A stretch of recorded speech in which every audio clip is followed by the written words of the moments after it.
बिस्मिल्लाहिर्रहमानिर्रहीम। आपके साथ नबील विलायत मौजूद है और हमारे साथ हमारे पैनलिस्ट समाहा और समहान हमारे साथ मौजूद हैं।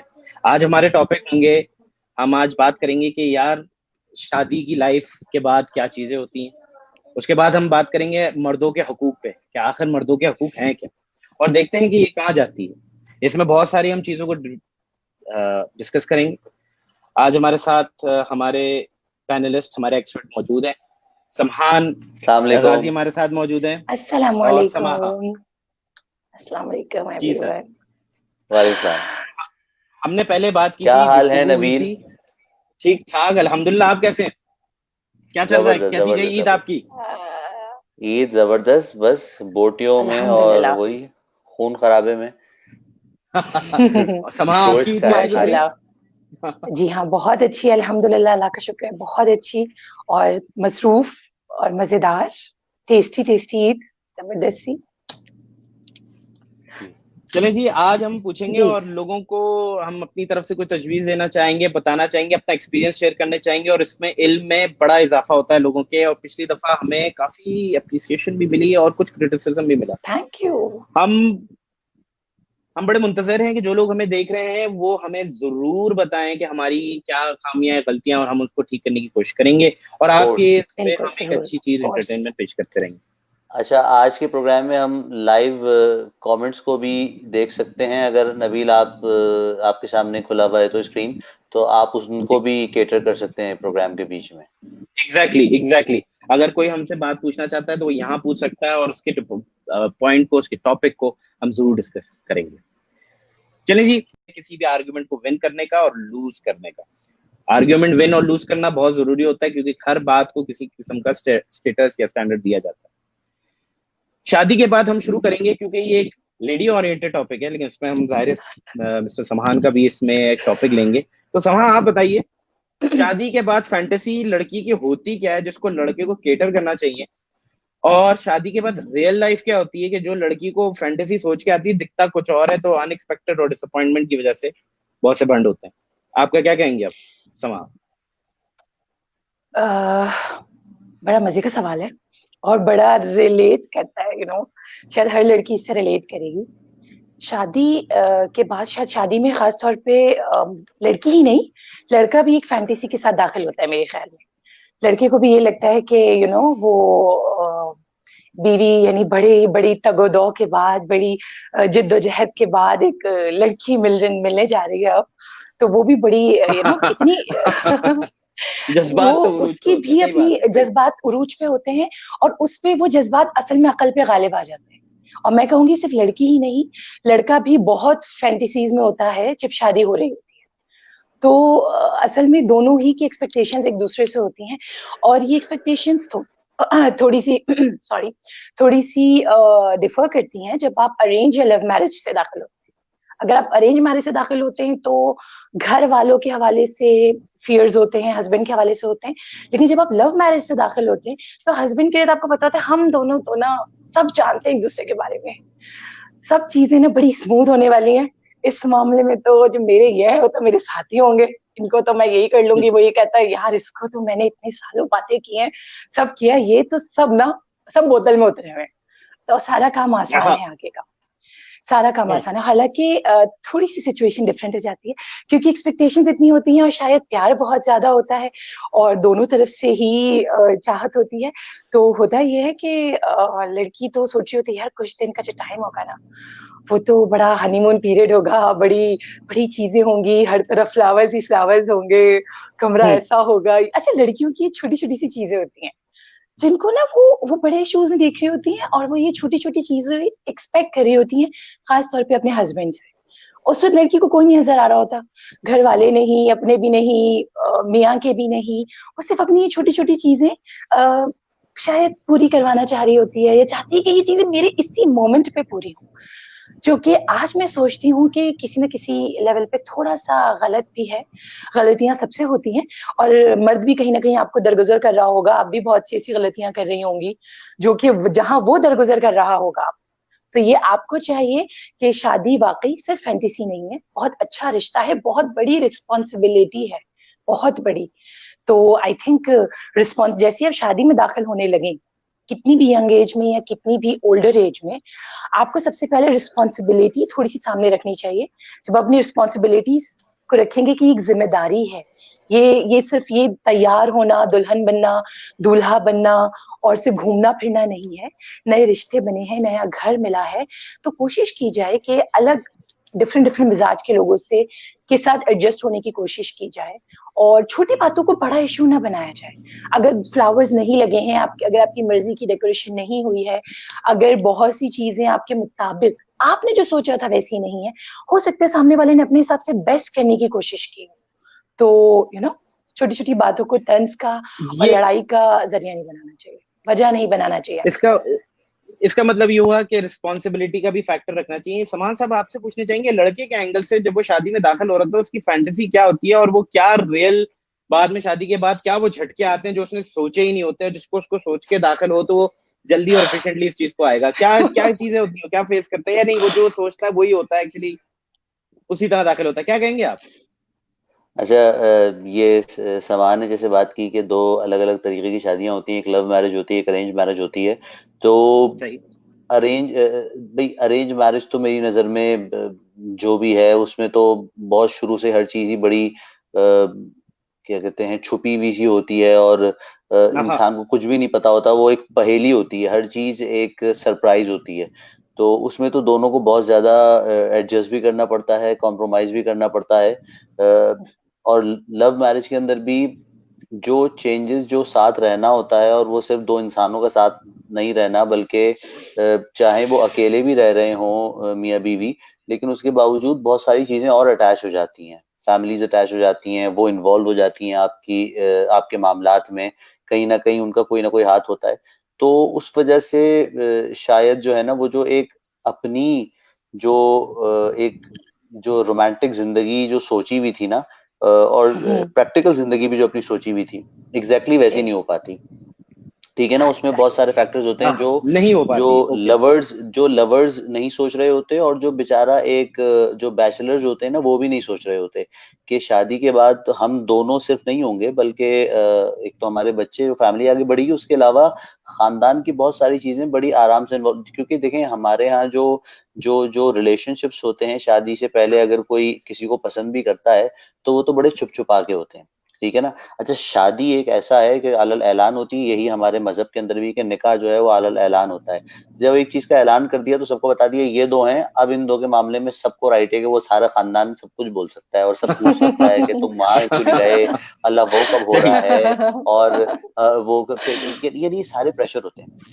एक तो ये वजह है कि उसकी वजह से बड़ी चेंज हो जाती हैं, जो जो आपसे एक्सपेक्टेशंस है ना, दोनों की, दो पार्टनर्स की आपस में, स्पाउसेस की आपस में नहीं, बल्कि पूरी दोनों खानदानों की आपस में जो एक्सपेक्टेशंस है ना, वो बहुत प्रेशर डाल देती हैं। तो सबसे पहले प्रेशर नहीं होना चाहिए। प्रेशर जो है ना, दोनों के ऊपर, खुश रखने का प्रेशर भी, और अपने आप को अच्छा साबित करने का प्रेशर भी, ये सारे प्रेशर जो होते हैं ना, ये इंसान को थोड़ा सा नकली बना देते हैं। ये आपकी जो जेन्युइन आपका एक रिलेशनशिप होता है, उसको उसको थोड़ा सा खराब कर देते हैं। एक बात तो ये हो गई। अच्छा, ये तो एक तरफ हो गई कि जी दूसरों का प्रेशर आ रहा है। एक और बात जो हम सबको, न सिर्फ शादी बल्कि जिंदगी में, दोस्तों में भी, और शादीशुदा कपल्स को खास तौर पे सोचने की जरूरत है, वो ये है कि जिंदगी में बिगर ऑब्जेक्टिव्स और बड़े एम्स अगर आपकी जिंदगी में हो ना, मतलब शादी भी कोई बच्चा चीज नहीं है, कोई खेल नहीं है। इसमें वही आगे आगे रिस्पॉन्सिबिलिटी। आपकी वजह से नए इंसान दुनिया में आ जाते हैं, पूरे जीते जागते जिंदा, अपनी नई सोच, नई समझ, नए फलसफों के साथ नए इंसान वजूद में आ सकते हैं। तो वो बहुत बड़ी रिस्पॉन्सिबिलिटी है आपके ऊपर। सिर्फ वही बहुत बड़ी रिस्पॉन्सिबिलिटी है, वो पिक्चर आपके सामने हो। उसके बाद आपके अपने जिंदगी में एम्स कुछ बड़े हो ना, मतलब न सिर्फ लड़के के एम्स ये हों कि यार मेरी तो शादी होने वाली है, और ये जो है ना, लड़की मिल जाएगी मुझे और पूरे दिन मेरे घर पे होगी, तो ये वाली सिर्फ हाँ। उसकी एक्सपेक्टेशंस, और ये कि लड़की की सिर्फ ये एक्सपेक्टेशन कि मेरा ऐसा कमरा होगा और उसमें हम लोग ऐसे घूमने जाएंगे, अल्लाह। तो वो जितना भी घूमने चले जाएं, जैसा भी कमरा हो, वो एक हफ्ते बाद पुराना हो जाएगा। हनीमून एक बिल्कुल, महीने में खत्म हो दैट्स जाएगा। द पॉइंट, सही है ना। एग्जैक्टली। हनीमून एक महीने में खत्म हो जाएगा। तो अब अगर आपके पास बिगर ऑब्जेक्टिव्स नहीं थे, आपकी जिंदगी में आपने कुछ बड़ा सोचा हुआ नहीं था जिसकी तरफ आप दोनों कदम से कदम मिला के चलते हैं, तो फिर आप मीनिंगलेस सा फील करोगे। तो आप मीनिंग क्योंकि कैसे देने की भाईजिन कोशिश करोगे? असल में मैं सॉरी, क्योंकि लड़की को हम्म। कहा जाता है ना कि उसकी तो फाइनल डेस्टिनेशन शादी है। उसको तो उसको तो कोई, उसकी तो एज निकल रही है तो शादी है। थोड़ी 16-17 साल के बाद से जो वो रिश्तों का सुनना शुरू करती है, तो 20 के बाद तो उसको लगता है मैं तो बूढ़ी होने लगी हूँ। उसका तो एक ये डेस्टिनेशन ये लोगों ये ने तो बता ये दी ये होती है तो कि ये ये तो तो ये शादी तो है। ये तो तो वो तो हमारी शादी पूरी को ही एक सोसाइटी। अचीवमेंट समझती है कि शादी तो बहुत बड़ी अचीवमेंट है, ये तो बस अब मैं तो सब गंगा नहा ली भाई।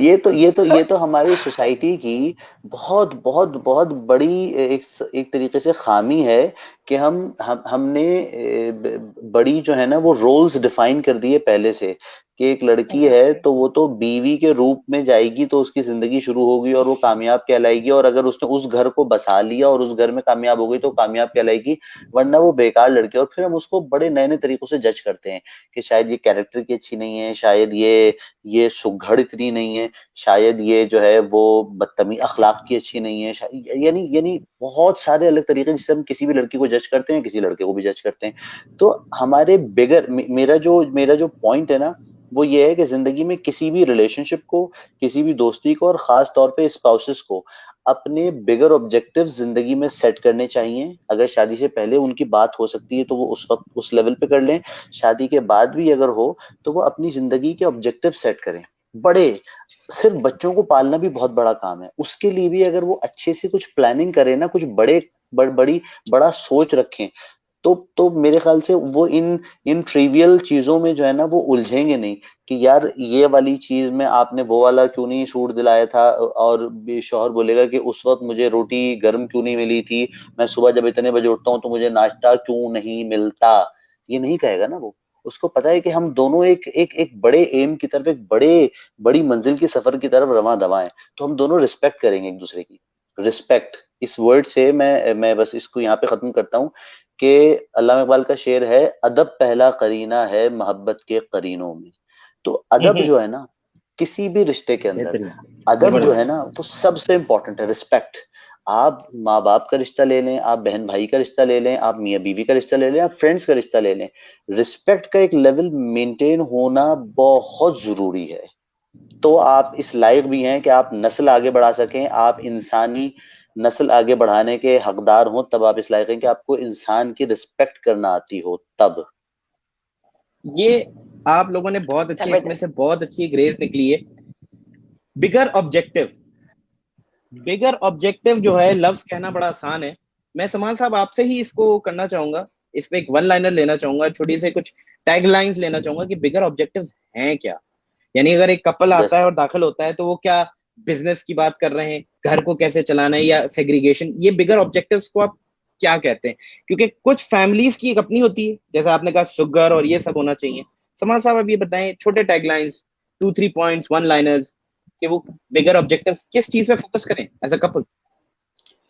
Why not business, why not anything else. यानी मैंने तो आपसे कहा ना कि सिर्फ बच्चों की तरबियत ही एक बहुत बड़ा काम है। और जो आपने कहा कि किसी बिजनेस को सोचें, जी बिल्कुल, जिंदगी एक साथ शुरू करने जा रहे हैं तो ये ग्रोथ, तो हर ये तो तरह हर की तरह की ग्रोथ। पार्टनरशिप है। आपकी बीवी से अच्छी आपकी कोई दोस्त नहीं हो सकती, आपकी बीवी से अच्छी आपकी कोई पार्टनर, बिजनेस पार्टनर नहीं हो सकती। ठीक है ना, हर चीज में वो तो फिर पार्टनर है ना यार। सबसे ज्यादा रिलाय आप किस पे कर सकते हैं?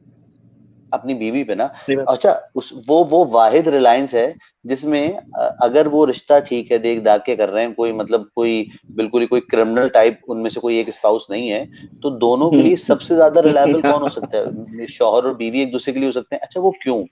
वो इसलिए कि एक मर्द ये सोचेगा कि अगर मैं इसके साथ मिलूंगा और इस पे रिलाय करूंगा तो मेरे साथ मैक्सिमम क्या हो सकता है? मेरा सारा पैसा भी चला गया तो कहाँ जाएगा? मेरी बीवी के पास और मेरे बच्चों के पास। और एक मर्द की और इंसानों की जनरेशन तो ऐसी चल रही है ना कि वो जो कुछ माँ बाप का होता है वो बच्चों का हो जाता है। तो ये तो वो बिजनेस पार्टनरशिप है जिसमें कोई लॉस ही नहीं है। अगर आपने अपनी बीवी के साथ पार्टनरशिप कर ली और उसने आपको धोखा दे दिया, तो कहाँ गया आपका पैसा? हाँ, उसी औरत के पास जिससे आपने मोहब्बत की, जिसके पास आपके बच्चे हैं, अगर आपके बच्चे हैं तो उसके पास गया। यही बीवी सोचे कि यार इसके साथ पार्टनरशिप करी और इसके साथ जिंदगी में आगे ये इसके साथ जिंदगी में आगे बढ़ी, तो मैक्सिमम क्या होगा, अगर अगर ये लोग इतने ईमानदार हैं कि ये रिश्ते में जुड़े रहें, इंपॉर्टेंट है जुड़े रहना, इंपॉर्टेंट है कंसिस्टेंसी, जबरदस्ती नहीं, किसी ऐसे रिश्ते में नहीं जहां पे एक्सप्लॉइटेशन हो रही हो किसी के भी राइट्स की, वहां पे जुड़े रहना कोई कोई ऑब्जेक्टिव और कोई कमाल समझदारी नहीं नहीं है। है। लेकिन जहाँ पे रिस्पेक्ट मौजूद हो, वहां पे थोड़ा सा सब्र और कंसिस्टेंसी के साथ जुड़े रहना रिश्ते के अंदर, ये बहुत इंपॉर्टेंट है, खास तौर पे आपके बच्चों के लिए बहुत इंपॉर्टेंट है। तो वो वाली पार्टनरशिप आप जुड़े रहने का वादा कर चुके ना, तो फिर कोई लॉस ही नहीं है। क्या होगा, कहाँ जाएगा, कहीं कुछ नहीं जाता। और मिलके फेल होना तो वो खुद एक अचीवमेंट है यार, आप अपनी सिर्फ एक बीवी के अचीवमेंट साथ है। मिलके फेल यस हो जाएं यस। तो वो तो खुद एक अचीवमेंट है। वो एक वो जो देखिए, मंजिल कुछ नहीं होती ना, सफर होता है, रास्ता होता है। तो बहुत रास्ता खूबसूरत। खूबसूरत होना चाहिए, मंजिल क्या है, कुछ नहीं है। मंजिल तो आप जहां पहुंचते हैं आपको लग रहा होता है ये मंजिल है, वहां पहुंचते हैं तो आपको तो आगे के संगे मील दिखना शुरू हो जाते हैं, आपको तो आगे की नई नई मंजिलें दिखना शुरू हो जाती हैं, ये चक्कर है। समाहा इसमें आप पे भी पॉइंट लेंगे, बिगर ऑब्जेक्टिव डिसाइड कौन करेगा, डिसाइडिंग फैक्टर्स क्या होने चाहिए, और आप वन लाइनर्स दें कि एक हाउसवाइफ अगर सजेस्ट करना चाहिए, आप उसको बताना चाहेंगे या शौहर को बताना चाहिए बिगर ऑब्जेक्टिव एक फैमिली को करने की क्या जरूरत हो सकती है। हो सकता है वाइफ इंटरेस्टेड ना हो कोई भी एक्सटर्नल काम करने के लिए, वो एक टिपिकल हाउसवाइफ बनना चाहती हो, या वो हाउसवाइफ बनना ही ना चाहती हो और हस्बैंड चाहता हो कि बिगर ऑब्जेक्टिव ये हो कि वो घर संभाले और वो काम संभाले। इसको डिफरेंशिएट कैसे किया जाए, इसको ऑर्गेनाइज कैसे किया जाए, और वन लाइनर्स आप भी थ्रो करें कि बिगर ऑब्जेक्टिव्स क्या क्या हो सकते हैं। आई थिंक कि इसमें म्यूचुअल अंडरस्टैंडिंग से काम हो सकता है। सबसे ज्यादा इंपॉर्टेंट है कि आप डिस्कस करें, कम्युनिकेट करें एक दूसरे से हमेशा, रादर देन आप उस पर ओवर रिएक्ट करें। हम क्या करते हैं, हम दिल दिल में एक्सपेक्टेशंस करते हैं और सामने सिर्फ रिएक्शन देते हैं। हम कभी कम्युनिकेट नहीं करते कि हम एक्चुअली चाहते क्या है अपने स्पाउस से, खास तौर पे स्पाउस से। क्योंकि अक्सर मैं हस्बैंड्स को कहूंगी कि हस्बैंड्स, मैंने जो देखा है अपने आसपास के हस्बैंड्स जो होते हैं, वो एक्सपेक्टेशंस उनकी होती हैं कि ये उनके अपने दिमाग में अपनी एक जिंदगी की कुछ कुछ उन्हें हासिल करना होता है, कुछ अचीवमेंट्स उन्होंने सोची भी होती हैं कि ये मुझे करनी है, एक दफा ये मिल जाए, ये मेरी मोहब्बत भी है, ये रिश्ता भी है, ये मिल जाए, उसके बाद मुझे ये अचीव करना है और ये मुझे उसमें हेल्प करेगी। लेकिन आपने ये बात कम्युनिकेट नहीं की उससे, या आपने उस तरह कम्युनिकेट नहीं किया, उसका अग्रीमेंट नहीं लिया। तो मेरे ख्याल में कम्युनिकेट करना बहुत जरूरी है कि आप उसे क्लेरिफाई करें कि भाई मैं ये चाहता हूँ तुमसे, इन फ्यूचर ऐसा करेंगे कि हम बैठेंगे किसी दिन, साथ बैठना है, तुम घर भी संभालो लेकिन मैं चाहता हूँ तुम बाहर भी ये करो, ठीक है, उसमें तुम पे कोई जबरदस्ती नहीं है, लेकिन तुम अगर मेरा साथ दोगी यार तो बड़ी हेल्प हो जाएगी, हमारी फैमिली बड़ी स्ट्रांग हो जाएगी। तो communicate communicate with each other please. कि आप एक दूसरे पे ब्लेम करें और दिल दिल में कुढ़ें, इससे बेहतर है कि एक दूसरे से बात करें। हर चीज बात से सॉल्व की जा सकती है, गुस्से से नहीं, जज्बात से नहीं। प्लीज बात कीजिए, थोड़ी सी बात होगी, चीजें सॉल्व हो जाएंगी। तो हमेशा ये ऑब्जेक्टिव्स हो, बिगर ऑब्जेक्टिव्स हो या घर हो, बात कीजिए। नबील, मैं जी इसी की सलमान बात साहब आप ऐड कुछ कह रहे करूंगा थे। कि मैं ये ऐड करूंगा कि ये जो बात है ना कि कहते हैं घर घर देखना और काम करना और बिजनेस करना या नहीं करना, बच्चे संभालना, ये ये एक तो म्यूचुअल अंडरस्टैंडिंग समान है, जैसे कहा बिल्कुल म्यूचुअल अंडरस्टैंडिंग होनी चाहिए, लेकिन ये रोल्स डिफाइन नहीं होने चाहिए। ये हम्म कोई हम्म ये नहीं हमेशा, ये कोई जनरल रूल नहीं है, ये कोई ऐसा सेट रूल नहीं है कि आपने हमेशा औरत ही बच्चे संभालेगी और उसको कोई प्रोफेशनल अपने ग्रोथ का और अपने करियर को परस्यू करने का हक नहीं है, और मर्द हमेशा कमाएगा तो उसको घर के काम उसका करना बेइज्जती है, उसकी कपड़े धोना बर्तन धोना उसकी बेइज्जती है। ये नहीं है, रोल्स डिफाइन नहीं करेंगे, वो अपनी म्यूचुअल अंडरस्टैंडिंग से जो डिफाइन करें वो उनकी मर्जी है। एक औरत कहे कि यार हाँ, लेकिन मैं म्यूचुअल भले अंडरस्टैंडिंग से भी प्रोफेशनल वुमन, डिफाइन तो करने पड़ेंगे ना भाईजन। एक हाँ मैं थोड़ा सा अपने लेकिन आप को करेक्ट सोसाइटी करना डिफाइन नहीं चाहूंगी। करेगी और हिस्ट्री या डिफाइन नहीं करेगी, हिस्ट्री डिफाइन नहीं हम्म करेगी और सोसाइटी डिफाइन नहीं करेगी उनके रोल्स वो खुद डिफाइन सही। करेंगे। वो ठीक है ना, खुद अपनी डिफाइन म्यूचुअल करेंगे जी। अंडरस्टैंडिंग से, अपने सर्कमस्टांसेस हम्म को देखते हुए, अपनी इकोनॉमिक कंडीशन को देखते हुए। एक औरत है वो दोनों कमा रहे हैं, बहुत बहुत अच्छी उसका ग्रोथ जा रही है, करियर भी बहुत अच्छा हम्म जा रहा है, लेकिन उसके बच्चे को हम्म उसने कहा कि मुझे 4 साल का ब्रेक लेना चाहिए, उसका हक है, उसका, ये वो लोग डिबेट कर सकते हैं, बात कर सकते हैं, मशवरे कर सकते हैं, एक दूसरे को दे सकते हैं, लेकिन जबरदस्ती कोई किसी को नहीं कर सकता। और सोसाइटी तो कोई, उसको तो कोई राइट ही नहीं है कि वो किसी भी तरीके से कोई कोई उनको फोर्स करे। मशवरा देने का अगर किसी से लिया जा रहा है तो वो दे दे भाई। हमारे यहाँ मशवरे देने फ्री फंड के मशवरे देने की बहुत आदत है लोगों को। बहुत खैर, लोगों को सही। हाँ, हम अपने इस मशवरे देने की आदत को यहाँ पे इस कीड़े को मार रहे हैं, इस प्रोग्राम में आके यहाँ पे निकाल रहे हैं, तो हम कम से कम अपने रिश्तेदारों को जबरदस्ती के मशवरे उनके मुंह में ठूस नहीं रहे जाके। तो ये एक अच्छा प्लेटफॉर्म नबील तुमने दे दिया है हमें। ये आप लोगों की एक एनालिसिस है, लेकिन बात ये है कि आप सुभान एक बड़ा अच्छा टॉपिक रेज किया, कम्युनिकेशन, जो कि बहुत लैक करता है। अगर एक कपल सोचे कि अरेंज और लव मैरिज में सबसे अच्छी कम्युनिकेशन क्या होगी, समा as a girl, as a woman, as a lady, आप क्या समझती कि कम्युनिकेशन किस में ज्यादा बेहतर है? अगर आप सजेस्ट करें कि अरेंज या लव, या इसका कोई ये इनफरादी तौर पर डिपेंड करता है, it doesn't matter if it's a love marriage और एन अरेंज मैरिज? असल में आजकल हम जिस दौर में हैं, मेरे ख्याल में ज्यादातर मेजोरिटी में लव मैरिजेस हो रही हैं, या कम से कम एक दूसरे को जानते हुए हो रही हैं। कंप्लीटली अरेंज मैरिजेस अब इतनी ज्यादा एग्जिस्ट नहीं करती हैं कि आप जानते ही ना हो एक दूसरे को। कुछ ना कुछ जान पहचान जरूर जरूर है सबके आपस में। सोशल मीडिया है, आपस में कॉन्टैक्ट्स हैं, यूनिवर्सिटीज हैं, कॉलेजेस हैं, तो एक दूसरे से आप कम्युनिकेट कर रहे हैं। लेकिन बात ये वही कि अपनी एक्सपेक्टेशंस हम लोग ये नहीं बता रहे कि मुझे क्या चाहिए। हम सिर्फ अच्छी अच्छी बातों का एक एक होल चढ़ा देते हैं शादी से पहले, खास शुरू तौर में कि पे, सब अच्छा हो, ताकि फिर लड़ाई में यही सारी बात होती है। बना रहे। कम्युनिकेट करने का मतलब ये नहीं कि हम दोनों रात को जो बातें कर रहे होते हैं, है ना, सारे सारे लवर्स जो बातें कर रहे होते हैं, वो कम्युनिकेशन हरगिज भी नहीं है। कम्युनिकेट हाँ, जब होता है जब आप ये कहें, बताकर, टाइम लेके कि मुझे आज बड़ी सीरियस एक गुफ्तगू करनी है आपसे, प्लीज, ठीक है। तो आप भी उसमें आप अपनी राय दें। लड़की भी ये कह सकती है अपने फियांसे से, अपने बॉयफ्रेंड से, अपने हस्बैंड से, अपने किसी से भी, कि मुझे बहुत सीरियस बात करनी है आज, है ना। और एक चाय का मग लेके आप लोग बैठे और एक हेल्थी टॉक करें, आपस में बैठ के एक बात करें जिसमें ये हो कि यार क्या कर, ठीक है हम शादी, अभी अगर शादी नहीं हुई है, अभी एंगेजमेंट का टाइम पीरियड चल रहा है, फोन पे आप बैठे हुए, तो आप ये बात करें, यार असल में शादी तो हो जाएगी, एक दो महीने भी निकल जाएंगे, प्यार मोहब्बत भी, सब चीजें नॉर्मलाइज भी हो जाएंगी, उसके बाद क्या करना है। ऐसी कौन सी चीजें जो मैं चाहता हूँ कि यार तुम मुझे अलाउ करो, मुझे इस दिन पे यहाँ जाना होता है यार, ये मुझे ना चाहिए, पंगे नहीं चाहिए इसमें, ठीक है ना। ये बड़ी सीरियस बड़े अच्छे मूड में, बड़े लाइटर नोट पे आप ये बात कम्युनिकेट कर सकते हैं कि मैं चाहता हूँ यार इसमें पंगे ना हो। और लड़की कह सकती है, पता है मुझे जो है ना ये वाले फ्लावर्स ना उस दिन जरूरी चाहिए होते हैं, प्लीज ये ले आइएगा। अच्छा, हस्बैंड के लिए भी आसान हो जाएगा चीजें करना, ये छोटे छोटे इश्यूज सामने नहीं आएंगे, खूबसूरती भी होगी, बात भी हो जाएगी, और दिन भी अच्छा गुजर जाएगा। हम क्या करते हैं, एक्सपेक्टेशंस दिल में लेके बैठे रहते हैं कि सामने वाला खुद करे, इसने ये काम खुद क्यों नहीं किया, क्या मुझसे बड़े प्यार के दावे हो रहे थे और ये एहसास क्यों नहीं हुआ कि मुझे इस चीज की इसी वक्त पे जरूरत थी, ये क्यों नहीं हुई मेरे लिए। तो ये नहीं होना चाहिए। कम्युनिकेशन का मतलब है सीरियस टॉक, बड़े लाइटर नोट पे, बड़े प्यार से, जो हम प्यार भरी बातें करते हैं उस दौरान एक सेशन हफ्ते में ऐसा जरूर होना चाहिए जिसमें आप थोड़ी समझदारी की बातें भी करें, जो थोड़ी सी रियल लाइफ से करीब हो। आई थिंक समान डिस्क्लेमर, साहब, बीच समान में जी। डिस्क्लेमर दे देंगे कि ये जो प्यार भरी बातें हैं ये सिर्फ हस्बैंड और वाइफ की बारे में हम बात कर रहे हैं, हम कोई लवर और किसी के बारे में बात नहीं कर रहे। ये डिस्क्लेमर दे दें, समान बाकी साहब, समझने वाले खुद समझते हैं। हाँ, वो बिल्कुल आप लोग प्लीज खुद समझे, अपने लिए आसानियां पैदा करें प्लीज, और हमारे लिए मुश्किलात ना बढ़ाइएगा। समान साहब, समान ने तो एक हसीन ख्वाब की तरह ये बता दिया है। शौहरों के तो बेसिक मसले ये होते हैं कि बीवी सुनती ही नहीं है, बात मानती ही नहीं है, करनी तो उसने अपनी है।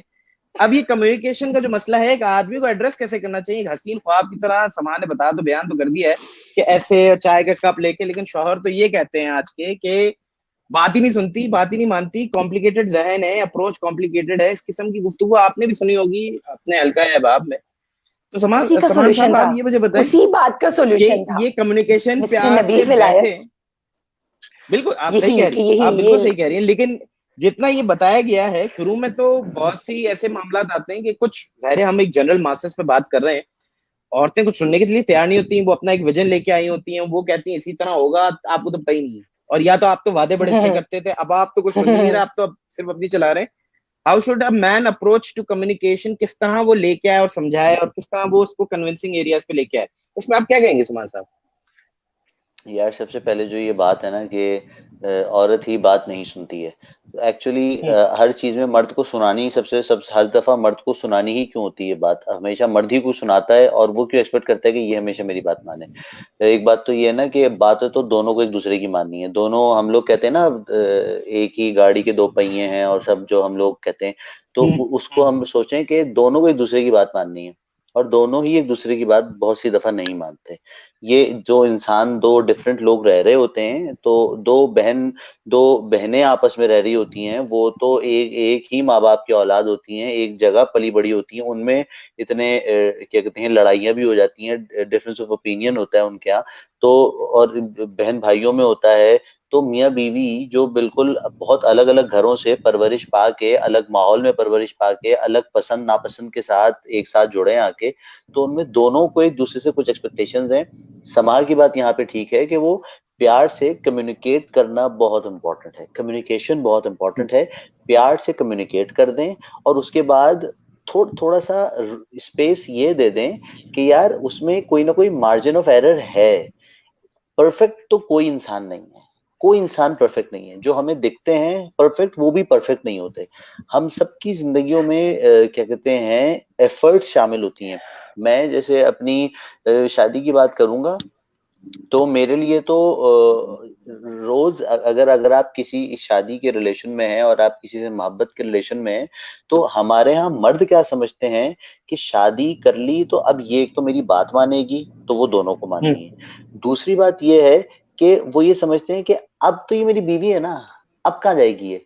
औरतें ये समझती है अब तो ये शौहर है, जैसे समाने का ये मैं तो गंगा बहुत नहा ली, इम्पोर्टेंट। अब मुझे इतना अच्छा लगने की क्या जरूरत है, अब मुझे वो मॉडल मॉडल बनने की जरूरत भी नहीं है, अब मुझे वैसा नहीं लगना।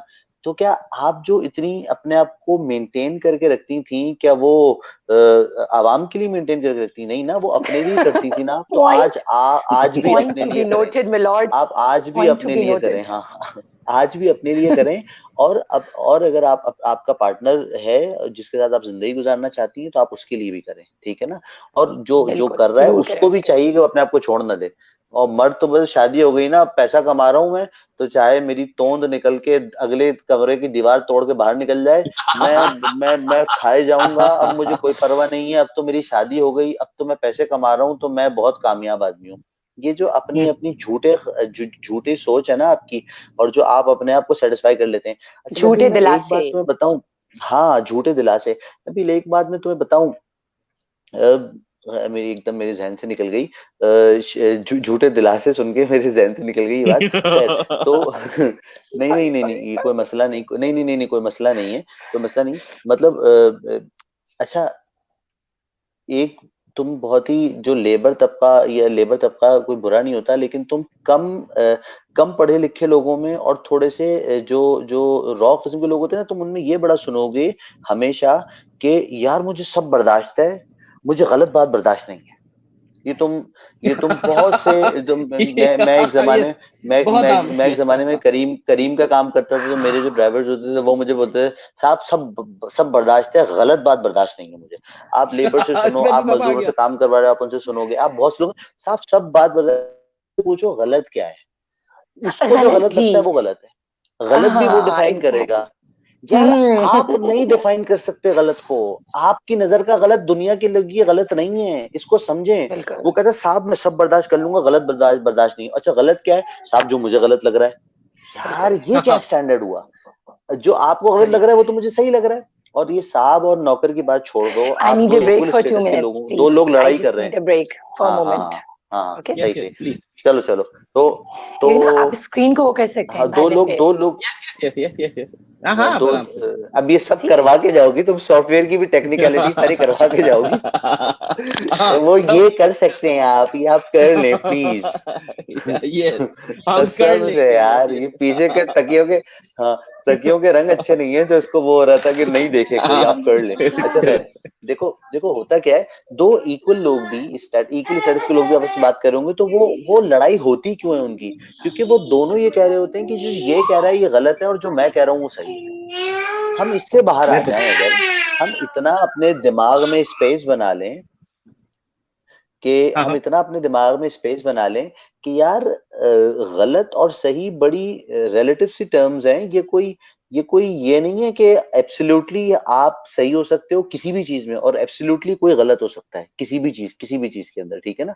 तो इसको थोड़ा सा जहन में अपने रखना चाहिए, जो हमारे नॉर्मल जिंदगी के मामलात हैं उनमें पूरा सही और पूरा गलत कोई भी नहीं होता है, ठीक है ना। तो ये बेसिक सी बात है। तो ये जाहिलों वाला ये जो जुमला होता है ना, ये जो बहुत से लोग अपनी अपनी जहालत का इजहार करते हैं ये जुमला कह के कि यार सब बर्दाश्त है, गलत बात बर्दाश्त नहीं है।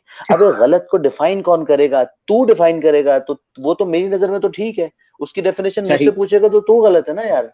तो इस हम कभी भी इस तरह से लड़ाई से नहीं बच सकेंगे अगर हम गलत और सही के बीच में आ जाएंगे। हमें एक्सेप्ट करना है सबको, ठीक है ना। तो बस ये है, सही। इतनी टॉलरेंस होनी चाहिए हमारे अंदर। सर जहां आपने कहा कि आपने एक लफ्ज इस्तेमाल किया था रिस्पेक्ट, लेकिन पाकिस्तानी सोसाइटी में एक और लफ्ज है, उसको कहते हैं ऑनर। अना, मेरा ऑनर, जिसमें हम लोग कंफ्यूज कर जाते हैं। यानी कि जब आप कम्युनिकेशन के बैकग्राउंड पे आते हैं और जब आपने कहा कि इस लेवल सही और गलत और इसकी डेफिनेशन देखिए, किसी एक को डिसाइड करनी होती। रिस्पेक्ट और ऑनर, यानी रिस्पेक्ट वो कि भाई मैं अपनी वाइफ की रिस्पेक्ट करता हूँ, वो मेरी रिस्पेक्ट अना करती है, एक अना है तो ईगो ऑनर। हो गई। हाँ। हाँ, ईगो। लेकिन हमारे यहाँ अना ऑनर, या ईगो, ईगो ईगो। ईगो और अना का एक अपना ही एक अलग कॉम्बिनेशन है। जी समान साहब, इसमें जो ऑनर, मैं इसमें जिसमें नबी ऑनर किलिंग भी आती है, जैसे इसमें ऑनर जो है आदमी का ऑनर, जैसे आपने कहा कम्युनिकेशन गलत और ये सब एक किसी ने डिसाइड करना होता है। समान साहब आप ये बताएं, ऑनर और रिस्पेक्ट में ऑनर होना चाहिए या रिस्पेक्ट होनी चाहिए? अक्सर ऑनर का ये जो लकब होता है ये हाकिम यानी शौहर के पास होता है, इसमें आप क्या कहेंगे? अच्छा, ये तो बार बार शौहर के लिए ऐसा हाकिम का वर्ड इस्तेमाल करना, ये तो मुझे लगता है कि ये डिस्क्रेडिबल है। मुझे तो अपने लिए तो कभी पसंद, मैं कभी अपने लिए पसंद नहीं करूंगा ये वर्ड कि मैं किसी पे हुकूमत करूं, चाहे वो मेरे हाँ बच्चे ही हाँ। हों, चाहे वो मेरी बीवी हो, कि वो जरूर है कि हम लोग एक हायरार्की सेट होती है एक ऑर्गेनाइजेशन को चलाने के लिए भी। तो इस्लाम ने जो शादी का इंस्टीट्यूशन है उसको चलाने के लिए भी एक हायरार्की सेट की है, और ये म्यूचुअली हम लोग इसको अपनी मर्जी से चेंज भी कर सकते हैं इस हायरार्की को। इम्पॉर्टेंट बात ये है कि अना और इज्जत, रिस्पेक्ट और ईगो, इसमें या जो ऑनर जिसको तुमने कहा उसमें क्या वो है। देखो, ईगो तो वो है जो मैं समझता हूँ कि मैं इंटाइटल्ड हूँ किसी भी चीज का, तो वो मेरी ईगो है। और जो दूसरे समझ रहे हैं ना कि ये इस काबिल है, वो मेरी रिस्पेक्ट है। रिस्पेक्ट अर्न की जाती है। ईगो जो होती है वो तो बस अपने जहन की एक ख्याली पुलाव होता है, जो एक रेत के पूरे किले होते हैं जो आप तामीर करते हैं अपने जहन में, जिनके अंदर आप अपने आप को महफूज समझते हैं। वो आपकी अना होती है कि आप वो इंटाइटल्ड समझते हैं अपने आप को कि इस रिस्पेक्ट का मैं इंटाइटल्ड हूँ, और इस ये ऐसा होना चाहिए मेरी बीवी को, ऐसा होना चाहिए मेरे बच्चों को, ऐसा होना चाहिए मेरे माँ बाप को। ये जो सेंस ऑफ एंटाइटलमेंट होता है ना हमें बचपन से, ये तो खुद एक बहुत बुरी चीज है जो हमें खुद हमारी अपनी पर्सनल हमारी जात के लिए हमें कामयाब होने से रोकती है, ठीक है ना। तो ये जो सेंस ऑफ एंटाइटलमेंट तो आप पहले हटा दें। तो ईगो आपकी खत्म हो गई। अब रह गई है इज्जत। तो इज्जत तो दूसरा आपको देता है ना, वो आपको अर्न करनी पड़ती है। आप उसको देने की कोशिश करते हैं तो वो आपकी बढ़ाता है, आप उसकी बढ़ाते रहे इज्जत तो वो आपको बढ़ाता है। ये जितना आप देंगे इज्जत और एहतराम और रिस्पेक्ट, उतनी आपको मिलनी चाहिए। अगर आप एक समझदार पढ़े लिखे और पढ़ा लिखा मतलब एकेडमिक एजुकेशन में कहीं नहीं पहुंचा हुआ, एक समझदार बाशऊर इंसान को इज्जत देंगे तो वो इज्जत आपको रिटर्न मिलेगी। समा साहिबा, आप मुझे ये बताएं कि जैसे सवाल आपकी तरफ भी लेके आते हैं, रिस्पेक्ट, ऑनर या ईगो। ऑनर मतलब ये है कि अगर एक शौहर है वो कहता है मेरे घर में खाना तो बहुत अच्छा बनेगा, अगर खाने पे कॉम्प्रोमाइज हुआ तो तुम हो ही नहीं, किसी काम की नहीं हो। ऑनर एंड रिस्पेक्ट, क्योंकि जब तक ये डिफाइन नहीं होगा, जब तक कम्युनिकेशन या सही या गलत का कोई पैरामीटर नहीं बनता, दो अपनी अलग बातें कर रहे होंगे। इसमें सही है। बहैसियत वाइफ, बहैसियत एक लेडी, रिस्पेक्ट और ऑनर को किस तरह डिफरेंशिएट करे, इज्जत और नफ्स के मसलों को कैसे डील करे, आह, और ईगो का क्या हल है, वो किस तरह एड्रेस करे अपने हस्बैंड को, अगर हस्बैंड सुन नहीं रहा, उसके अपने असल कुछ में उसूल हैं या औरत के अपने कुछ उसूल हैं। कुछ जी। बातें क्योंकि भाजन यानी सबसे ज्यादा ये मर्द को ही इस वक्त बताया जा रहा है कि मर्द ये चीजें नॉर्मली कर रहे होते हैं। भाजन ने बहुत अच्छे से एक्सप्लेन किया है इस बात को। लेकिन मैं सही। ये जरूर कहूंगी कि मर्दों से दोबारा मैं एक बात कहूंगी, अगर कोई भी ऐसा करता है तो मैं उससे जरूर कहूंगी कि किसी भी अपनी बीवी को जज करने की कोई भी चीज नहीं होनी चाहिए। यानी कोई भी चीज वो आपके लिए इम्पोर्टेंट इस वजह से नहीं है कि वो खाना अच्छा बनाती है। वो इस वजह से इम्पोर्टेंट नहीं होनी चाहिए कि क्या वो सफाई करती है, वो क्या आपके घर को, कभी भी इन चीजों से कनेक्टेड नहीं होनी चाहिए चीजें। क्यों क्यों होता है ऐसा? क्योंकि आपने मर्दों को और औरतों को दोनों को इस तरह परवान चढ़ाया है कि बचपन से मैं सुनते आ रही हूँ कि मर्द के तो भाई दिल का रास्ता मैदे से होके गुजरता है, ऐसा खाना बना के जब तक आप पेश नहीं कर देंगे उसके। और यही बात है, जब माँ अपनी बेटियों को तरबियत दे रही होती है तो कहीं ना कहीं उनके बेटे भी फिर रहे होते हैं, वो भी तो शौहर होते हैं फ्यूचर के, तो वो भी सुन रहे होते हैं, अच्छा ओके तो ये चीजें हैं जो बहुत इसको खूबसूरत, करके आनी सही। पड़ेंगी। तो अक्सर औकात हम लोग जो होते हैं, ऑनर, रिस्पेक्ट, ईगो, तीनों चीजें हमने जोड़ी हुई होती है अपने हस्बैंड, हम स्पाउस को उस तरह ले ही नहीं रहे होते यार, ये मेरी जिंदगी का, मेरे अच्छे बुरे हर वक्त का साथी है, यानी खाना जिस दिन नहीं भी होगा उस दिन भी इसको मेरे साथ होना चाहिए। ये सिर्फ खाने के वक्त मेरे साथ नहीं होना चाहिए, जिस दिन मेरे पास खाना नहीं है, रोटी नहीं है, कुछ नहीं है मेरे पास, पैसे नहीं है, उस वक्त मेरी बीवी मेरे साथ होगी। जिस वक्त, एक बड़ी अच्छी बात है, मैं ऐसी अखबार ज़री पढ़ रही थी और वो बड़ी छोटी सी बात है कि औरत की जो वफा है या उसकी जो है वो मर्द की बेरोजगारी में पता चलती है। जब मर्द बेरोजगार होता है तो उस वक्त उसकी औरत की वफा पता चलती है, और मर्द की वफा अपनी बीवी की बीमारी में पता चलती है कि जब उसकी बीवी बीमार होती है, खुदा ना खास्ता किसी वजह से भी, उसकी वफा उस वक्त पता चलती है कि वो कहाँ स्टैंड करता है इस रिश्ते में। तो चीजें तो जुड़ी हो ही नहीं सकती कि खाना, कपड़े, फला स्त्रियां, फला सफाइयां, कुछ आपके स्पाउस से चीजें कनेक्टेड नहीं होनी चाहिए, ये चीजें आप दोनों को मिलके करनी है। अगर एक नहीं कर पाए तो दूसरा आके कर दे। मतलब अगर कोई चीज कमी रह गई है, सालन में नमक कम है, आप उठिए नमक डाल लीजिए, सालन पतला हो गया उसको थोड़ा सा चूल्हे पर पका लीजिए। अगर किसी दिन शोहर थक कर आया, आपसे बात करने का दिल नहीं है उसका, या कुछ थक आप उसको अंडरस्टैंड कर लीजिए, उसको थोड़ा सा कंसोल कर लीजिए कि आप शायद थक गए होंगे। किसी टाइम पे सिर्फ समझ लेना कि आपको कोई समझ ले, बहुत बड़ी नेमत होती है। आप उस वक्त कुछ बात भी नहीं करना चाह रहे होते, और ये एक्सपेक्टेशन सिर्फ अपने स्पाउस से होती है इंसान को, कि यार ये मेरे बात, बीवियां बहुत सी बातें नहीं कह पा रही होती हैं, और बहुत जगहों पे हस्बैंड भी नहीं कह पा रहे होते। हस्बैंड को लगता है मैंने ये कह दी तो ये समझेगी, मैं तो शायद इससे ना प्यार ही नहीं करता हूँ, या इसकी तो कोई वर्थ ही नहीं है मेरे दिल में। तो प्लीज छोटी छोटी चीजों को अपने इतने अच्छे रिश्ते से ना जोड़िए। कुछ कमियां हैं तो आप दोनों को मिल के पूरी करनी है, अलग अलग होके नहीं। ठीक है, ये बातें तो हमने कर ली, मैं लेकिन भी आती अब हूँ। जो एक रियलिटी है, बिल्कुल, अभी जो अब हमारी एक रियलिटी चल रही है जिसके अंदर एक अगर आप जानना चाहें तो बिल्कुल, तो खैर, आप मेरे हमारे जो म्यूट अभी कर एक दीजिए रियलिटी क्योंकि चल, प्लीज। हाँ हाँ exactly, no problem, no problem, no okay, problem. Thank you. हाँ हाँ, असल में हम जब यहाँ पर आ रहे हैं समान साहब, हमारे साथ एक नया इशू चल रहा है, एक नया कंपटीशन चल रहा है। उसमें यह है कि आदमी आजकल के फेमिनिज्म के दौर में, जहां औरतों के हकूक डे नाइट, सुबह शाम मीडिया पे, अखबार पे औरतों पे ज्यादती, औरतों के हकूक, बीवियां कह रही हैं आप मार नहीं सकते, आप डांट नहीं सकते, आप कह नहीं सकते, आप खाने पे बात नहीं कर सकते, आप बच्चे पे बात नहीं कर सकते, शॉपिंग पे आप मुझे क्वेश्चन नहीं कर सकते। आदमी एक बेजरर सा परिंदा बन के रह गया है। समान साहब आप ये बताएं, आदमी के हकूक हैं क्या? ये तो है नहीं है, बेज या अब आज के मैसेज जी। बेजरर सा परिंदा बन के रह गया है। ये तो कोई एक्सेप्शनली केसेस होंगे जहाँ पे आदमी इतना बेचारा लाचार और मजबूर और बेबस हो गया होगा, वरना वो तो बड़ी चीजें इस्तेमाल कर लेता है, अपनी झूठी ताकत इस्तेमाल कर लेता है, अपने दूसरे प्रिविलेजेस इस्तेमाल कर लेता है कि जी मेरे पास अलग करने का इख्तियार है, मैं ये है वो है, 10 तरह की धमकियां दे सकता है। तो ऐसा तो नहीं है कि बिल्कुल बेबस हो गया है और सारे इख्तियार छिन गए हैं, ऐसा नहीं है। लेकिन जहाँ पे अगेन कोई भी औरत, अगर वो वही बात है कि उस वाले इंस्टीट्यूशन से, जो मैरिज का इंस्टीट्यूशन है, उससे उसको खराब करने का सोच रही है, या उससे बाहर निकल के सोच रही है, या अपने आप को उस इंस्टीट्यूशन से ही इंडिपेंडेंट समझ रही है, तो वो उसकी गलती है। गलती इस सेंस में है कि ये दो चीजें एक साथ नहीं रह सकती।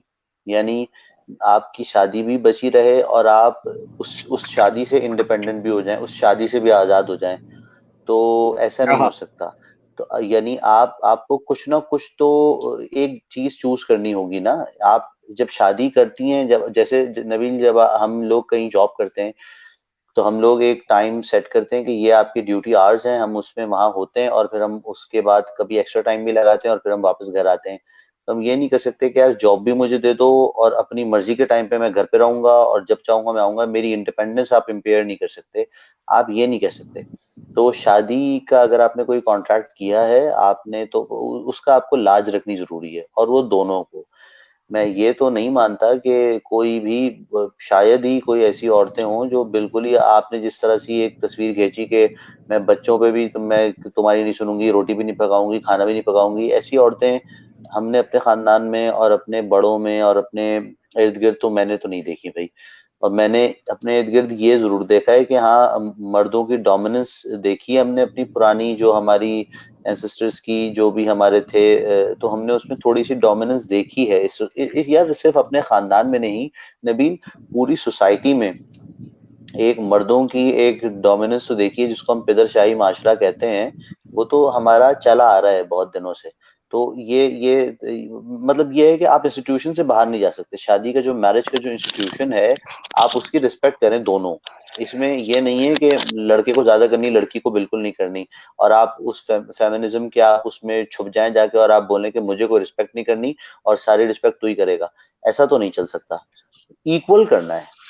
कोई ये नहीं कर सकता कि फेमिनिज्म के पीछे छुप जाए, और कोई मर्द जो होते हैं वो ज्यादातर रिलीजन के पीछे छुपने की कोशिश करते हैं। और सोसाइटी, रिलीजन तो खैर बहुत अच्छी चीज होती है, वो सिर्फ सुधार लाने के लिए और खूबसूरत बनाने के लिए और इतनी अच्छी गाइडलाइंस देने के लिए होती है, जिससे जिससे जो आप गिर पड़ के तजर्बात से फेल होके नुकसान उठा के सीखते हैं, रिलीजन आपको बड़े सालों की, सदियों की विजडम दे देता है, और उससे आप बहुत आसानी से कामयाब हो सकते हो। लेकिन हम लोग उसका मिसयूज करते हैं, और अपनी जो सोसाइटी के नॉर्म्स हैं और जो हमारी सोसाइटी में जो चल रही हैं सारी, के ये यही होता है हमारे खानदान में, ये होता है हमारे घराने में, ये होता है हमारी फैमिली में, ये होता है हमारी कास्ट में, ये होता है। तो उन सब चीजों के चक्कर में अगर आप ये करते हैं, किसी को दबाने की कोशिश करते हैं, तो ये इसके पीछे अब मर्द नहीं छुप सकते, और औरतें फेमिनिज्म के पीछे ना छुपें। उनको दोनों इस चीजों से बाहर निकलें। मर्द जो है पुराने सेट किए हुए रूल से बाहर निकलें, औरतें जो है ये फेमिनिज्म की ये मजलूमियत से बाहर निकल के इक्वल लेवल पे आके इज्जत देना शुरू करें। देखो, जब इक्वल नहीं होते, जब हमें एक दूसरे से नफरत होती है, तो हमें ये एक्सक्यूजेस ढूंढने की जरूरत पड़ती है ना, कि देखो फेमिनिज्म में तो यही कहते हैं कि होता ही यही हमारे साथ, और मर्द कह रहे हैं कि ये देखो हमारी सोसाइटी में इसलिए हमारे अब्बा जो है ना, ये हमारे दादा जो है, हमारे ताया जो है, वो इसलिए मारा करते थे, और वो इसलिए जो है ऐसे थे कि इससे ही सही होती हैं। ये जो एक सोच है ना, ये सोच ही गलत है। आपको एक्सक्यूजेस की जरूरत ही नहीं होनी चाहिए ना। आपकी इतनी म्यूचुअल रिस्पेक्ट होनी चाहिए कि आपको ये एक्सक्यूजेस देने ना पड़े ना, कि सही। आपको इस लेवल तक आना नहीं चाहिए कि आप मारने के, आप किसी को एक्सप्लॉइट करने के एक्सक्यूज दे रहे हो।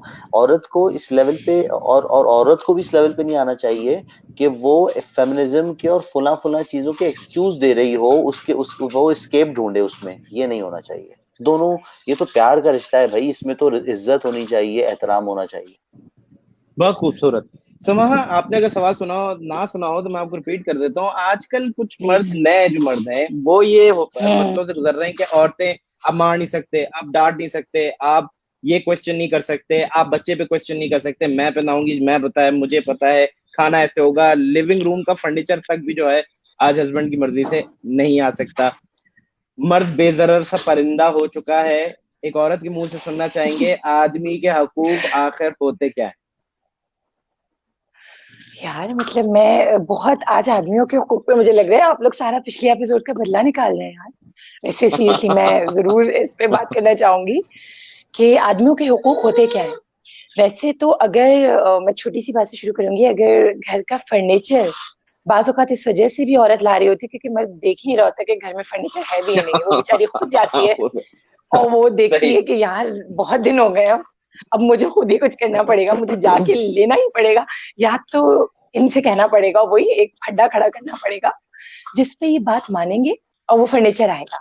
तो अक्सर औकात ऐसा होता है, सबसे बड़ी बात है डिसरिस्पेक्टफुल किसी को नहीं होना। डिसरिस्पेक्ट कोई किसी की नहीं कर सकता, डी वैल्यू कोई किसी को नहीं कर सकता। बेसिक बात ये है। राइट पे हमने बहुत सारी राइट्स पे बातें कर ली हैं। सिर्फ एक उसका खुलासा ये है कि हमें किसी को भी बेइज्जत करने का किसी भी पॉइंट पे अपने स्पाउस को कि तुमने ये नहीं किया तो तुम तो बिल्कुल बेकार हो और अगर आपने ये नहीं किया तो आप तो खैर है ही नहीं, और दुनिया में इतने सारे, ये चीज सबसे गलत है। तो मर्द के हुकूक जो है वो असल में अक्सर औकात मर्द के हुकूक पे इसलिए बात नहीं हो रही थी कि अगर हम आजकल माशाल्लाह एक सोसाइटी, एक कल्चरल चीज देखी जाए तो मुझे लगता है भाईजान मर्द को ना हुकूक थोड़े से वैसे भी मिल रहे होते हैं, सॉरी टू से। जैसे हम अपने घर में अब हम रमजान में देख लें, रमजान में सबका रोजा होता है। अच्छा, जो चाहे अर्न कर रहा है मर्द, नहीं अर्न कर रहा है, वो लेटा हुआ है कमरे में। औरतें शदीद गर्मी में 46 डिग्री में किचन में खड़ी होकर पकौड़े तल रही हैं, और उस पे एंड टाइम पे ये कमेंट पास हो रहा है कि ये चीज क्यों नहीं बनी, ये चीज वक्त पे क्यों नहीं थी, और वो पाँव पे पाँव रख के बैठे हुए। और अल्लाह ना करे, खुदा ना करे, अगर रोजा रख लिया है तो फिर तो उस घर का अल्लाह ही हाफिज है जिस दिन मर्द का रोजा है। एहसान कर दिया। ये असल में यही चीज मर्द के हुकूक पे अक्सर खवातीन और बच्चियां और औरतें और बहनें बात करने में डरती हैं कि यार अब कौन से हुकूक है जो उन्हें चाहिए यार, मतलब हम बगैर कहे दे रहे हैं। हमारे जो छोटे भाई हैं घर में, जो अभी जॉब नहीं कर रहे हैं, कजिन्स हैं, भाई हैं, बच्चे हैं जो अभी जॉब नहीं कर रहे हैं, जिनकी भी कुछ प्रैक्टिकल लाइफ शुरू नहीं हुई, वो हेल्प आउट नहीं करते।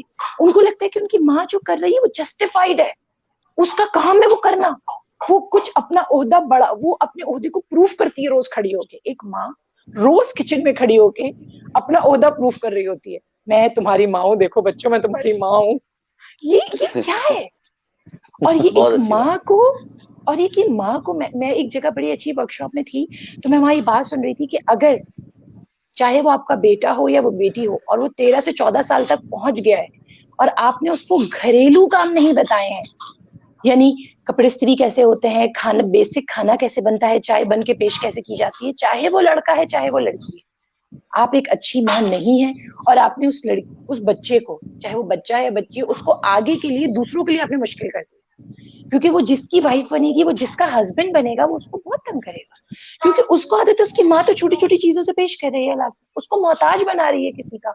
आप अपने बच्चों को क्यों मोहताज बना रहे हैं किसी का? वो कल को किसी गैर मुल्क में अकेला होगा, उसे बैचलर लाइफ गुजारनी पड़े, वो तनहा रह रहा हो, उसको खाने के लाले पड़े हुए होंगे, उसकी तो इतनी हिम्मत नहीं होगी उठ के जाके चाय बना ले। वो चाय बनाएगा तो फोन पे एहसान बताएगा, मैंने तो आज चाय भी खुद बना के पी है, मैं कितने खून के आंसू रो रहा हूँ यहाँ पे, क्योंकि अल्लाह मेरा उसको बच्चा, बताया। सही। तो ये है, यही होता ये है। मैं इसकी मैं साहब एक बात से एग्री करता हूँ, एक बात को इंडोर्स तो करता हूँ, मैं एग्री करता हूँ एक बात से, ऐसा ही है, एक्चुअल यही है। तो मेरे ख्याल में लेकिन असल रिस्पेक्ट में और ये, जी प्लीज अब असल में अब यह आते हैं कि जहां आपने बहुत अच्छी टॉपिक को लेके जाए, समान साहब आप ये बताएं, औरत की दुश्मन है, जहां ये बता रही है कि अम्मी और वालदा और उसका है फिक्र, उसमें औरत की दुश्मन, और चेक पड़ता है शौहर पे और बेटे पे। समान साहब इसको कैसे एड्रेस करें अगर बीच में कॉन्फ्लिक्ट्स आ जाए, नंदों के ये मसले वो मसले, क्या करे? या ये रोल भी बीवी का ही है कि वो आके सेटिंग बिठाए, वालदा से, नंदों से, अपनी बहनों से, और उसके जितने देवर हैं वो करे? ये शौहर का काम है। औरत की दुश्मन, इसका हल किसके पास है, औरतों के पास या मर्द करेंगे? ये बताएं समान साहब आप। ये जुमला बड़ा आला लगा कि वो आके सेटिंग बिठाए नंदों से और सास से, कैसे सेटिंग, बहुत आला जुमला था। एनीवे यार, ये तो बड़ी क्या कहते हैं इसकी, ये तो सदियों से चलते हुए जिस तरह से औरतें इवॉल्व होती गई सोसाइटी के अंदर, उसका नतीजा है कि औरतें जो हैं वो इस मर्दों की सोसाइटी में मर्दों के आगे जीतने के लिए एक दूसरे से मुकाबला कर रही होती हैं, ठीक है ना। तो वो उसकी जो एक बिटर पिक्चर है वो हमारे सामने ये आती है कि हम देखते हैं कि वो एक दूसरे की सबसे बड़ी दुश्मन है। हालांकि हमने उनको इस दौड़ में छोड़ दिया है कि किसका शौहर अच्छा होगा, और वो फिर कंपेयर होते हैं। तो हम कभी ये नहीं पूछते कि कौन खुद अपने लिए खुद कितनी कहाँ पहुंचेगी, उसकी अपनी सेल्फ वर्थ क्या होगी, उसकी अपनी पर्सनल वर्थ क्या होगी, वो क्या है उसका तो वो सोचती नहीं है। जैसे सामान्य शुरू में कहा कि उसकी तो सबसे बड़ी अचीवमेंट होती है कि उसकी अच्छी जगह शादी हो जाए। जब आपने शादी, जो एक मर्द आपसे करता है, जब आपने सबसे बड़ी अचीवमेंट एक शादी बना दिया, तो वो तो उसके लिए लड़ेगी ना, एक अच्छे रिश्ते के लिए, एक अच्छे मर्द के लिए। तो उस लड़ाई में तो कंपटीशन होता है, कंपटीशन में तो दो लोग, चाहे मर्द किसी रेस में भाग रहे हो, औरत, वो कोई भी भाग रहा हो, आप दो मुर्गों को लड़वा देते हैं तो हर मुर्गा एक दूसरे से जीतना चाहता है, ठीक है ना। तो इसमें हम औरतों को ब्लेम यूं नहीं कर सकते कि औरत जो है वो औरत की दुश्मन है। आपने ऐसी कंपटीशन की फजा पूरी दुनिया में और ऐसी सोसाइटीज में जो थोड़ी सी बैकवर्ड सोसाइटीज हैं उनमें ऐसी बना दी है कि उनकी जिंदगी कंपटीशन है, क्योंकि उनकी अचीवमेंट ही शादी है। तो वो उस करने में वो कम्पीट करती हैं और फिर वो उसमें वो एक दूसरे की बेचारी दुश्मन हो जाती हैं, क्योंकि एक मर्द से शादी करने में जो नॉर्मली इन नॉर्मल सर्कमस्टांसेस जो एक कॉम्पिटिटर होगा वो एक औरत ही होगी ना। तो इसलिए वो औरत की दुश्मन हमें दिख रही होती है।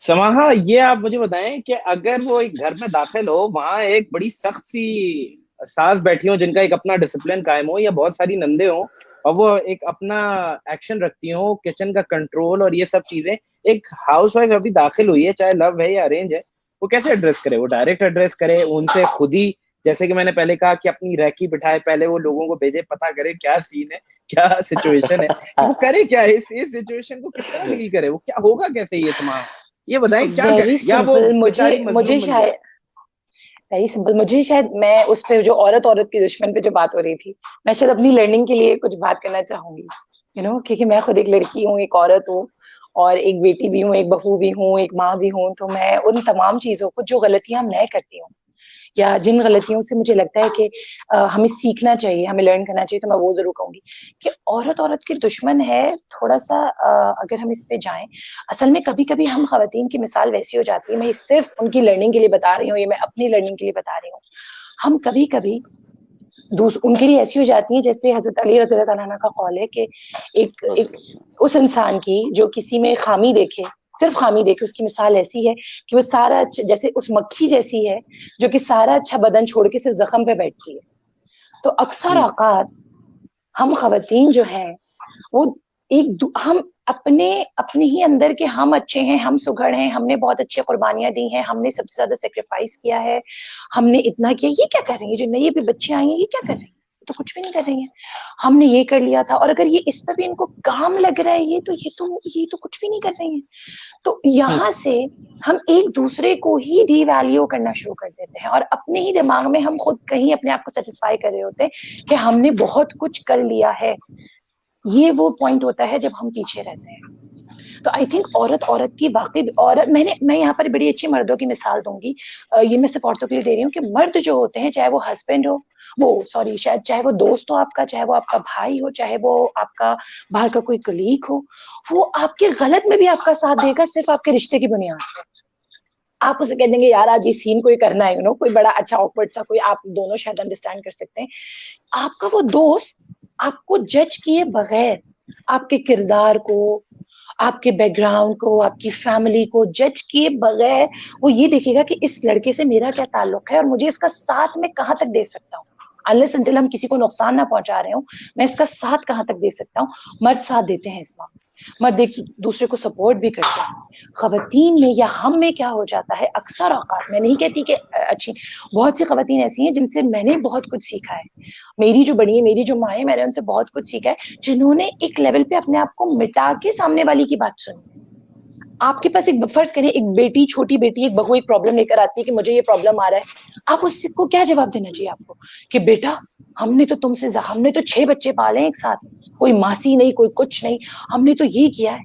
आपने उसकी प्रॉब्लम को मजीद प्रॉब्लम में एक और नई प्रॉब्लम दे दी उसको, वो एक अपनी प्रॉब्लम लेकर आई थी आपके पास, आप एक नई प्रॉब्लम देके उसे भेज रहे हैं कि उसमें क्या क्या कमियां हैं। तो मेरे ख्याल में औरतों को हम ये सबसे ज्यादा, एक दूसरे के अगर हम साथ हो जाए ना, तो हमारे बहुत से मसले तो वैसे ही हल हो जाए घर के। हम कहते हैं ना, सास जो है वो माँ होती है, बहू जो है वो बेटी होती है। मैं कह रही हूँ ये रिश्ते अगर इनके अपने मकाम पे भी रखे जाएं, सास सास रहे कि वो मेरे हस्बैंड की माँ है। मतलब मैं अपने एक्सपीरियंस बताऊं, मुझे अपनी मदर इन लॉ से सबसे ज्यादा मोहब्बत उस वक्त होती है जब मैं ये सोचती हूँ कि वो मेरे हस्बैंड की वालदा है। मतलब यहाँ पर आके मेरी सारी जो मेरी वो चीजें वो दिल से निकल जाती हैं। मेरी माँ तो मेरी माँ है, लेकिन वो मेरे हस्बैंड की भी माँ है। तो मेरे लिए उनकी रिस्पेक्ट, उनसे बहुत सी चीजें मेरे दिल से बहुत सी मिट जाती है कि वो इतना मेरे दिल में प्यार आ जाता है, क्योंकि मैं शायद आई डोंट नो, लेकिन मुझे हमेशा जो रिश्ता जो है उसको उसके मकाम भी आप दे देना, सिर्फ बहन को बहन का मकाम दे दें, बीवी को बीवी का मकाम दे दें, बहू को बहू का दे दें, बेटी और माँ तो बहुत दूर की बात है, आप उनको सिर्फ उन रिश्तों का मकाम दे देना कि मेरी बहू है, मेरी बेटी की मोहब्बत है और ये उसकी बीवी है। और ये उसके बच्चों की माँ है, ये बहुत इंपॉर्टेंट है इस घर के लिए। आप सिर्फ ये भी सोच लेना तो बेटी से भी बढ़ वो वही मोहब्बत आपके दिल में खुद ब खुद आ जाएगी। तो आई थिंक रिश्ते जो असल मौजूद है वही काफी है उनको वो करने के लिए। तो बहुत औरतों को बहुत वाकई खूब इस चीज का ख्याल। समाने जो बात करी ना, उसकी भी अगर तुम बिल्कुल उसकी भी बुनियाद पे जाओगे ना और उसकी सारी कॉजेस के ऊपर जाओगे, तो वो भी जी मर्द के आगे एक प्रूव मर्द। करना ही है। एक सास भी अपने आप को जो बहू को अंडरमाइन कर रही होती है, बहू को नीचे दिखाने की कोशिश कर रही होती है, वो इसलिए ताकि अपने शौहर के आगे और अपने बेटे के आगे मैं अपने आप को प्रूव कर सकूंगा, मैं ज्यादा बेहतर मैनेजर हूँ, मैं ज्यादा बेहतर ऑर्गेनाइजर हूँ इस घर की, मैं ज्यादा बेहतर इस घर की चलाने वाली हूँ। सही है ना? और अभी तुमने भी ये बात कर दी कि मैं सास की इज्जत करूंगी ये सोच के कि वो मेरी शौहर की माँ है तो मैं उसकी इज्जत करूँ, मेरी शौहर की तो माँ है। वो क्या, जब तक नहीं, ये शौहर रीजन उस नहीं होना चाहिए। ये रीजन नहीं होना चाहिए। रीजन होना चाहिए कि एक मुझसे बड़ी एक खातून है और मुझे इनके साथ रहना है, उनकी इज्जत करनी है। हर चीज को एक मर्द से रिलेट करके, उससे कनेक्ट करके हमें इज्जत नहीं, ये और इन आप पे चीजों के डिपेंड करता, मयार आई नहीं तय थिंक करने ये चाहिए। It depends. आप हो सकता है आपको कोई उनकी एक पर्टिकुलर चीज अच्छी लगती हो जिससे आप रिलेट करें, मुझे जो चीज अच्छी लगती है वो मैं उससे रिलेट करती हूँ, तो यू नो इट्स यार, इट्स इट आपको आपको डिपेंड्स। अपने बड़ों की, हमारी हमारी तरबियत ऐसी हर बड़ी हुई की है, इज्जत करनी, हम दोनों की तरबियत, बेशक, कि आपको अपने अल्हम्दुलिल्लाह। बड़े की इज्जत करने के लिए कोई रीजन भी नहीं चाहिए। अपनी माँ की इज्जत करने के लिए, अपने बाप की इज्जत करने के लिए, अपनी सास की इज्जत करने के लिए, और ये दोनों तरफ है। अगेन, सिर्फ लड़की का फर्ज नहीं है कि वो अपने सास ससुर की इज्जत करे, लड़के का भी उतना ही फर्ज है। ठीक है ना? तो एग्जैक्टली। बड़ी आसानी से, जैसे हमारे घर में हमें ये सिखाया जाता है कि जब बड़े आपके साथ हों, कहीं मस्जिद से ही बाहर निकल रहे हो, तो उनको जूते खुद ना उठाने पड़े झुक के। ठीक है ना? तो ये अगर मैं अपने अब्बू के लिए करता हूँ तो मैं अपने ससुर के लिए भी करूंगा। ठीक है ना? कि मैं उनके जूते उठा के उनके पैर के आगे रखने में, या अपनी मामू के या अपने चचा के जूते उठा के उनके पैर के आगे रखने में इज्जत महसूस करूंगा। ठीक है ना? तो बड़े की इज्जत करना और किसी अपने से बड़े के एक्सपीरियंस से फायदा उठाना और उसकी रिस्पेक्ट करना हर हाल में, ये तो हमारी तरबियत का हिस्सा है। हम उसको, अपने आप बेशक। को एक्सक्यूजेस और इज्जत की रीजंस ऐसे न दें कि, जो देखो ना, दो लोग हैं, मियाँ बीवी हैं, वो उसकी सास की इज्जत करेगा, ससुर की इज्जत करेगा, किसी वजह से रिश्ता खत्म हो जाता है उनका, तो वो एक दूसरे से इस सोसाइटी के अंदर इन रीजंस के ऊपर बेस किए हुए जो इज्जतें होती है ना, फिर वो सारी खत्म भी हो जाती हैं। फिर वो जो पहले इज्जत कर रहे होते हैं उस वजह से हाँ, फिर वो लेकिन गाली भी देना शुरू हो भाईजान जाते हैं। अक्सर औकात जैसे हम घर में रह रहे हैं, हमने कॉम्प्लिकेट किया हुआ है ना, हमने तो अभी बहुत सारी चीजों से कनेक्ट किया हुआ है। ये शायद मेरे बेटे को बरगला रही है, बहू सोच रही है शायद मेरे मेरे ये मेरे शौहर को बरगला रही है, या मेरा शौहर ज्यादा इनकी तरफ है। हमने जो प्रॉब्लम्स क्रिएट की है उनकी आसानी के लिए। आप ये बात हर किसी को नहीं कह सकते कि हर बड़े की इज्जत करनी है, हर बड़े की बेशक इज्जत करनी है, लेकिन जब आप साथ रह रहे होते हैं तो रिस्पॉन्सिबिलिटी और बढ़ जाती है। जब आप साथ रह रहे होते हैं तो बड़े दिनों में बड़ी चीजें नॉर्मलाइज हो जाती है। फिर कभी कभी आपका भी मूड खराब है, किसी का भी खराब है, वो बड़ी कैजुअल चीजें चल रही होती है। फिर वो जूते उठाने वाली बात है, वो हम मस्जिद में है तो उठा लिए, लेकिन जब हम साथ हैं तो घर में हमें ये जरूर एक माइंड में एक बात होनी चाहिए कि ये जरूरी नहीं है कि मैं इसको बेटी ही समझूं तो मैं इससे प्यार करूंगी, या मैं इनको अपनी माँ ही समझूं तो मैं इनसे प्यार करूंगी। बहुत से रीजंस हम ढूंढ सकते हैं उनसे प्यार करने के, बड़े छोटे असल नहीं, एकदम रिश्ते से भी है। सास नंद, बहुत से और रीजंस हम अगेन उनसे प्यार करने अगेन के ढूंढ सकते हैं। और अगेन हमें जो सिर्फ छोटे को ही बड़े से इज्जत नहीं करनी, रिस्पेक्ट नहीं करनी, यहाँ पे भी रिस्पेक्ट बिल्कुल म्यूचुअल जी। होती है। और यहाँ जी पे भी जी सिर्फ बहू को बिल्कुल। सास की नहीं करनी, सास को भी बहू की करनी है। जैसे हमें तो, बिल्कुल। हमारे इस्लाम ने तो हमें बताया है ना कि जो हमारे जो जो मैं उसका मफहूम बता सकता हूँ, मुझे एग्जैक्ट वर्ड्स नहीं पता, कि जो हमारे बड़ों की इज्जत नहीं करता और जो हमारे बच्चों पे शफकत नहीं छोटों करता, पे वो हम में से नहीं है। वो हम में से नहीं, ठीक है, हमारे बेशक। छोटे से। सही। तो बहुत ये खूबसूरत। ये ये ये तो टू वे हदीस है, ट्रैफिक ये है। तो हदीस ये मुबारक है। ये हदीस है ना, हदीस ये तो मुबारक हदीस है है, ना ये ये तो तो। हदीस है। तो हमारे पास तो इतनी डिवाइन गाइडेंस मौजूद है, और तो हमें एग्जैक्टली। तो ये जो खूबसूरत चीजें हैं ना, जो मैं कहता हूँ कि रिलीजन का जो असल मकसद था कि हमारी जिंदगी को खूबसूरत कर दे, हमारे माशरे को खूबसूरत कर दे, हमारे रिश्तों को खूबसूरत कर दे, हमारे हमारी जिंदगी के जितने भी एस्पेक्ट्स है ना, उन सब को हसीन बना दे। तो वो सब एक्चुअली मिलता भी है हमें रिलीजन में, कि हम उससे खूबसूरत एक और बना सकते हैं। बड़ी हसीन बात है, लेकिन असल थोड़ा सा रियलिटी ये है कि कुछ दोस्त मेरे हैं, उन्होंने एक जगह पे जिक्र हो रहा था, औरत औरत के दुश्मन पे आदमी फंस जाता है हाँ। खास मकाम पे। बीवी कह रही है ये जो आपकी अम्मी है मुझे जो है ना ये करा रही है वो करा रही है, नंद आती है चलती फिरती और कहती है बात सुने, ये जो है ना आपकी जो नई आई है, जिनकी आप सुन रहे हैं जोरों के गुलाम बन चुके हैं, ये हो गया है, ये मसला है, XYZ मसला है, वो किचन को आती है साफ नहीं करके जाती, माँ चल के आती कहती है तो घर के खाने नहीं बना रही है, सफाई में कोई हिस्सा नहीं है। आदमी इसको अप्रोच कैसे करे? माँ के सामने, जैसे मेरे एक दोस्त ने कहा कि वो तो ये करता है कि माँ के सामने हाँ कर देता है, बिल्कुल सही, बिल्कुल बहुत ही गलत औरत है ये, और बीवी के सामने कहता है बिल्कुल सही। सिंपल। ये तो बिल्कुल ही जो है ना, ये खत्म ही किस्सा है, ये माँ तो मेरी कभी मेरी नहीं सुनी, तुम्हारी क्या सुनेगी। तो समान साहब आप इसमें बताएं, एक आदमी क्या करे? वाकई एड्रेस करे कि यार नहीं अम्मा ये लड़े, मतलब बीवी को बताए कि माँ क्या चीज है और माँ को बताए कि बीवी का क्या है मामला, या इसी तरह की कोई टालम टाली करके निकल ले? आप बताएं समान साहब, इस पर आप क्या कहेंगे? देखो देखो यार, हमारी इस पे तरह का आप जो ही दोनों सोसाइटी बात का करें आप। इस जो हमारी सोसाइटी का स्ट्रक्चर है ना यार, जो जो तुम पता है बुरी हालत हुई भी है, और वही कंपटीशन जो इससे पहले हमने बात की, औरतें आपस में कंपटीशन कर रही हैं, उसमें जो है ना एक मर्द जो है ना, वो कभी दोनों को एक साथ खुश नहीं रख सकता। ये तो तय है, हाँ एक को खुश करेगा तो दूसरा तो नाराज हो जाएगा। ये तो मैंने सुना है कि एक मर्द दो औरतों को एक साथ खुश नहीं रख सकता, ठीक है ना। ओहो तो अब वो बहुत अलग रिश्तों में होता है वो औरतों के, लेकिन वो एक साथ खुश नहीं रख सकता। ये तो एक एक बात हो गई मेरी तरफ से।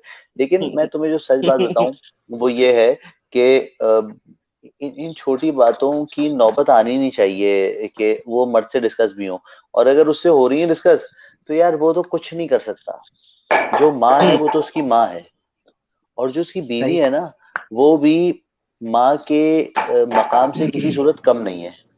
मैं हमेशा अपने अपनी मैंने पुरानी भी बातों में मैं अपने स्टूडेंट्स को ये कहता हूँ कि यार जो आपकी माँ है वो आपकी माँ है, लेकिन वो इसलिए ज्यादा अफजल नहीं है अल्लाह मियाँ की नजर में भी, किसी भी की नजर में, कि वो आपके नाम की इस मर्द की माँ है। जो आपके बच्चों की माँ है वो भी बहुत अल्लाह मियाँ खूबसूरत, की नजर में एक माँ हो गई। तो जबरदस्त एंगल। आपको उसकी भी सही। माँ वाली रिस्पेक्ट करनी है, और अपनी माँ की तो वो तो है ही आपकी माँ। उसको तो हर हिसाब से आपके ऊपर खुदा की तरफ से, मजहब की तरफ से, माशरे की तरफ से, कानून की तरफ से, हर हिसाब से जिम्मेदारी है, अखलाकी एतबार से जिम्मेदारी है कि आपकी माँ की तो आपने करनी है। वही आपकी बीवी के आपके ऊपर आपकी बीवी की भी जिम्मेदारी है। तो अगर ऐसी सिचुएशन आ जाए भाई, तो उसमें करना यह है कि मत पतली गली से निकल जाना है कि दादा मुझे इससे बाहर रखो। बस। मैं इसमें मैं तो अपने आप को चमाटे मार दूंगा, मैं खुद क्या कर लूंगा भाई, मुझे बचाओ इससे, ठीक है ना। तो ये है। समा, बहुत जबरदस्त एंगल दिया है समा। इसको ये बताएं आप कि अगर जब ये शौहर के पास ऐसी शिकायतें जा रही हो कि भाई बहू ये हम्म। नहीं कर रही, वो नहीं कर रही, आप भाभी जो है ये नहीं कर रही, वो नहीं कर रही, ये क्या होना चाहिए? या अगर उसको कुछ मसले हैं कि भाई आपकी अम्मी ये मुझे कह रही, मुझे तो ये नहीं करना, नंद ये कह रही है, मैं तो ये नहीं करना, तो क्या उसको शौहर के थ्रू जाना चाहिए या खुद ही कोई रास्ता अपनाना चाहिए कि उनसे किसी किस्म के रबाबित कायम किए जाए, सबसे मसला पहले वाला कश्मीर रास्ता बनाने बजाय? आपकी आपकी आप दोनों की बचत के लिए अर्ज है कि आप दोनों बेचारे मजलूमों की, दो मजलूमों की बचत के लिए अर्ज है कि वाकई ये कुछ काम यहाँ पे खातून, जो आपके घर की जो भी खातून खाना है, उनको करना चाहिए कि वो बहुत हद तक खुद सॉर्ट आउट करने की कोशिश करें, क्योंकि वो उस घर को ओन करती हैं। और करना चाहिए घर को ओन, पता है आपका घर है, आपको उसको ओन करना चाहिए, उसकी अच्छाइयां बुराइयां ओन करनी चाहिए। तो आप उसको ओन करके जाएं और कम्युनिकेट करें। अगर मामला कम्युनिकेशन में हल नहीं हो रहा है, तो मतलब मामला ठीक नहीं हो पा रहा है, वो और खराब हो रहा है, मेरा ख्याल में कम्युनिकेट करने से हर चीज हल हो जाती है। आपके बात करने का तरीका होना चाहिए। मेरा अपना एक्सपीरियंस है कि जब आप बात करते हैं चीजें बहुत खूबसूरत हो जाती हैं, बहुत बेहतर हो जाती हैं। मैंने खुद एक्सपीरियंस की ये चीज। तो बात आप अच्छे जरूर माहौल करें, में। तरीके से करें, अच्छे माहौल में तरीके से करें, जिसमें बदतमीजी ना हो, जिसमें इम्पोज करना ना हो, जिसमें आप अल्लाह ना करे आप किसी बड़े को डिवैल्यू कर रहे हो। नहीं, आपको अपना मसला बयान करना है ना, तो बहुत से तरीके हैं उसके कि आप बहुत प्यार से बैठ के अपना मसला बयान कर सकते हैं, बहुत रिस्पेक्ट के साथ कि मुझे ये बात फील हो गई, बुरी भी लग जाए कोई बात, आप उनसे कर सकते हैं। आप अपनी माँ, आपकी माँ से भी तो कभी लड़ाइयां हुई होंगी, बहनों से भी तो हुई होंगी कभी।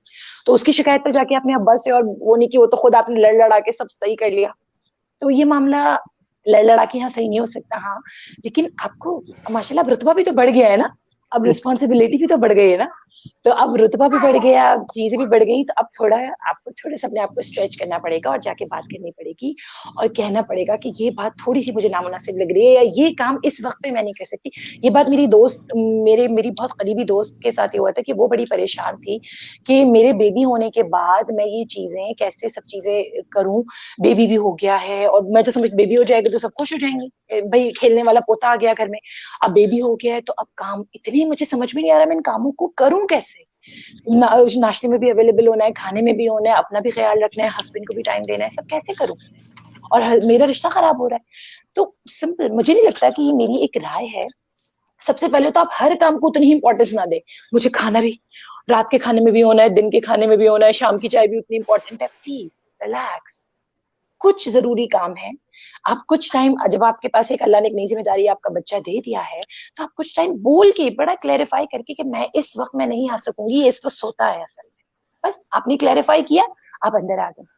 1-2 दिन बुरा लगेगा, उसके बाद सब रियलाइज करेंगे कि वाकई ये चीज है। बनस्बत इसके कि आप दिल दिल में कोड़े और आप हर काम आधा अधूरा करें, जाके नाश्ते में भी आप थकी हुई जाएं और आधा फेंक फाक के काम करके आए, फिर आप खाने में भी जाएं। नहीं, आप एक बार बैठ के डिसाइड करवाएं कि मैं डिनर में इंशाल्लाह कल से डिनर जो है वो मेरे जिम्मेदारी, वो मैं कर लूंगी, ठीक है, लेकिन दिन का जो वक्त है उसमें मैं सोने में गुजारूंगी।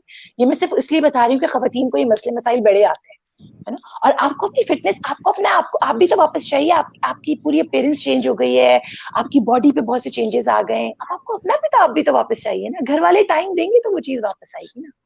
तो आपको अगर ये सब कुछ करना है तो आपको बात करनी पड़ेगी, ठीक है। तो बस थैंक यू। अच्छा, ये बातें जो समाने कही, ये सारी बातें जो समाने कही है ना, इन सब बातों के लिए इम्पोर्टेंट ये है कि हमारी जो खवातीन है ना वो एजुकेटेड हों। एजुकेटेड वही एकेडमिक उस तरह से नहीं, लेकिन उनको अवेयरनेस देना, उनको एजुकेट करना इस दुनिया में बहुत इंपॉर्टेंट है यार। और मैं एक मैसेज ये देना चाहूंगा कि हम लोग जो औरतों की और अपनी बेटियों की और बहनों की एजुकेशन पे उतनी इम्पोर्टेंस उनको नहीं देते जितनी बेटों की देते हैं, ये हमारा बहुत बड़ा फेलियर है जिंदगी का। तो हमें ये सब बातें जो भी समाने कही हैं, ये बहुत ही अच्छी बातें थी, मैं एक एक बात से एग्री करता हूँ, लेकिन ये समझ में भी जब आएंगी कि जब आप इतनी एजुकेटेड तो होगी कि आप राइट समझ सको अपने भी, दूसरों के भी, आपको अखलाक पता हो, आपको ये सब चीजें पता हो, आपको अच्छाई और बुराई की तमीज हो। तो एजुकेशन जो है ना यार, वो बहुत इंपॉर्टेंट है। और आई थिंक मैं समझती हूँ कि एजुकेशन के लिए, मैं आखिरी पॉइंट पे मैं कंक्लूड करूंगी, एजुकेशन के लिए सबसे पहले माँ बाप, मतलब जो मियाँ बीवी जो माँ बाप होते हैं ना घर में, वो अपने बच्चों की बुनियाद डालते हैं। या भाजन इस बात से एग्री करेंगे कि मेरे और भाजन की जिंदगी में 95-96 मतलब जो कुछ भी अच्छा हुआ है शायद 0.2-0.5% हर मकाम पे वो हमारे माँ बाप। मैं ये किताबी बात नहीं कर रही हूँ कि माँ बाप ने ये कर दिया, नहीं, मैं कुर्बानी की बात भी नहीं कर रही हूँ उनकी, मैं कुर्बानी की बात भी नहीं कर रही हूँ, मैं एक बहुत प्रैक्टिकल बात कर रही हूँ। वो परफेक्ट भी नहीं थे उनमें भी, लेकिन हमारे लिए परफेक्ट थे। उन्होंने वो किया हमारे लिए, उन्होंने हमेशा उस वक्त में साथ दिया है जब उनके बच्चों को सख्त तरीन जरूरत थी उनकी। वो उनकी पढ़ाई के मामलात हों, वो उनकी शादियों के मामलात हों, वो उनकी पसंद की शादी के मामलात हों, उन्होंने साथ खड़े हुए हैं अपने बच्चों के। वो छोटी मोटी बातें अलग हैं, ये ना करो, ये ना करो, ये ना करो, ये जो फड्डे घर, ये नहीं।